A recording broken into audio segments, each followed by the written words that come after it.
চাঁদের পাহাড় উপন্যাসের একটা এক্সট্রাক্ট আজকে আলোচনা করব তোমাদের সঙ্গে। তোমরা ভেবে দেখো এটা কোন পরিচ্ছেদ থেকে আমি বলছি।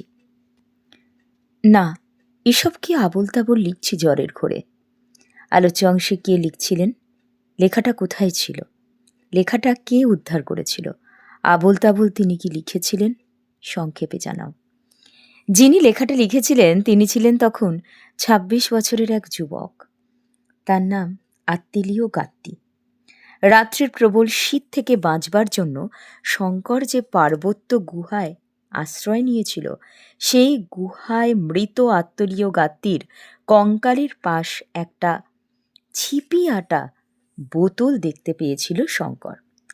এই বোতলের মধ্যে ইংরাজিতে লেখা একটা কাগজ ছিল। সেই কাগজটাতে এই সমস্ত কথা লেখা ছিল। শঙ্কর লেখাটা উদ্ধার করেছিল। যে লেখাটা শঙ্কর পেয়েছিল তা একটা চিঠির মতো এবং মোটেই আবোল তাবোল নয়। চিঠিটির দুটো ভাগ ছিল। প্রথম ভাগে ছিল চিঠিটা যিনি লিখেছেন সেই আত্তিলিও গাত্তির জন্ম, বংশ পরিচয়, নিজের নাম আত্তিলিও গাত্তি, তার বয়স ২৬ এবং ফ্লোরেন্সের গাত্তি বংশে তার জন্মের কথা। একথা জানিয়ে তার পূর্বপুরুষ যে একজন বীর সেনানী ছিলেন, আত্তিলিও গাত্তি তার বর্ণনা দিয়েছেন।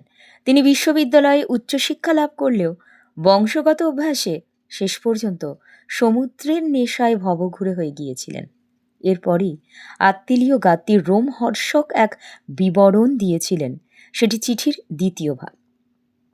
সেখান থেকে আমরা জানতে পারি যে পশ্চিম আফ্রিকার উপকূলে জাহাজ ডুবি হওয়ার পর আত্তিলিও গাত্তিরা মাত্র ৭ জন বেঁচে সেই ঘোর বনাঞ্চলে আশ্রয় পান। সেইখানে প্রায় ২ মাস তারা শেফু জাতীয় ওই একটা গ্রামে কাটান এবং সেখানেই তারা শোনেন যে ওই অঞ্চলেই নাকি অদ্ভুত প্রকাণ্ড একটা হীরের খনি আছে। এই ঘটনার পর ওই গাত্তির অধিনায়কত্বে এই ৭ জন ওই খনির সন্ধানে বেরিয়ে পড়ে।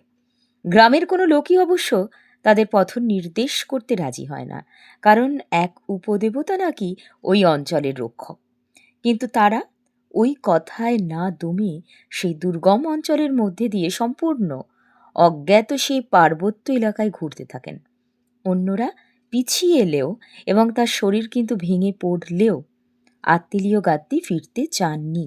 এইটুকু লেখার পরেই তিনি আবেগপ্রবণ হয়ে পড়েন। সেই রাত্রেই তার মৃত্যু হবে কল্পনা করে তার জন্মভূমি, পৈতৃক প্রাসাদ, ফল ফুলের বাগান আর গির্জার ঘণ্টাধ্বনির স্মৃতিতে তিনি আচ্ছন্ন হয়ে যান। এই পর্যন্ত লেখাটিকেই আত্তিলিও গাত্তি আবোল তাবোল বলেছেন। আজকের আলোচনা তাহলে এই পর্যন্ত করলাম।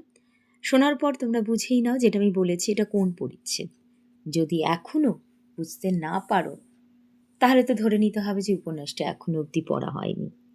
তো আশা করি যেটুকুনি সময় আছে তোমরা পড়ে নেবে। সবাই ভালো থেকো। অনেক অনেক ধন্যবাদ।